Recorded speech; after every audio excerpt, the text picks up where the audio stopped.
That was back in September of last year. Our internal data shows us polling much, much higher at this point. Now, I want to talk directly to the media because, by and large, my campaign has been ignored by the media. But we really believe that we have a shot to win this race. Now, it's a long shot, and I acknowledge that.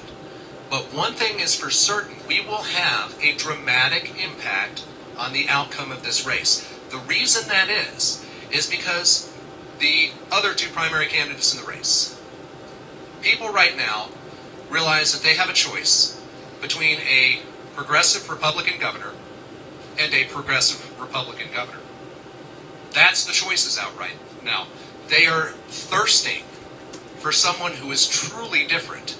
They are thirsting for someone who is going to stand up for true economic freedom, true individual liberty.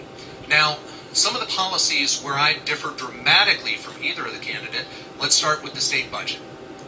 I have a plan to cut the state budget by 30%. 30%.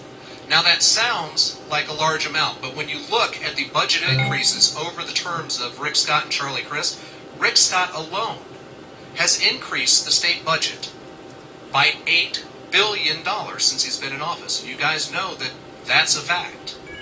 Now, we sit here arguing about a few $1 million cuts here and there. The reality of the situation is our budget is completely out of control. And at a time when we're in economic malaise, the worst thing that we can do is put more money in the hands of government and less money in the hands of individual Floridians and business owners. Now, I have a comprehensive economic plan. Another critical factor of that plan is something I call the Florida Intrastate Commerce Act. Now, I travel the state from one end to the other, both on the campaign trail and in my role as a small business owner.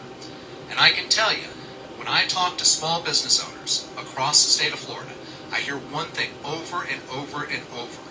It is regulation and taxation that is killing us. When I visit businesses, it's funny. I find that one of the most common numbers of employees that businesses have are 49 employees. Now, that's an odd number of employees to have. Why? Because federal regulations, the ball game changes when you hit 50 employees. Whether it's Obamacare or a variety of regulations. With the Florida Intrastate Commerce Act, any good that is grown, fabricated, manufactured in the state of Florida and distributed and sold within the state of Florida will be completely immune from any federal regulation whatsoever. And we can do that under the United States Constitution Commerce Clause and the 10th Amendment to the United States Constitution. It's time that we had someone that was not going to only stand up for truly sound economic principles, but also stand up for our inalienable civil liberties. That's something I do. As a libertarian, I support not only medical marijuana, I support full legalization of marijuana.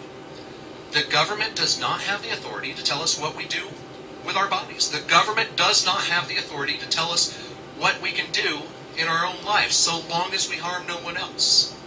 Now, these are the kind of concepts that resonate with the people of Florida, and we hear it over and over again, and it polls over and over again. The latest poll shows that 46% of the people of this country identify themselves as libertarian or libertarian-leaning. Why is the media not giving the focus to the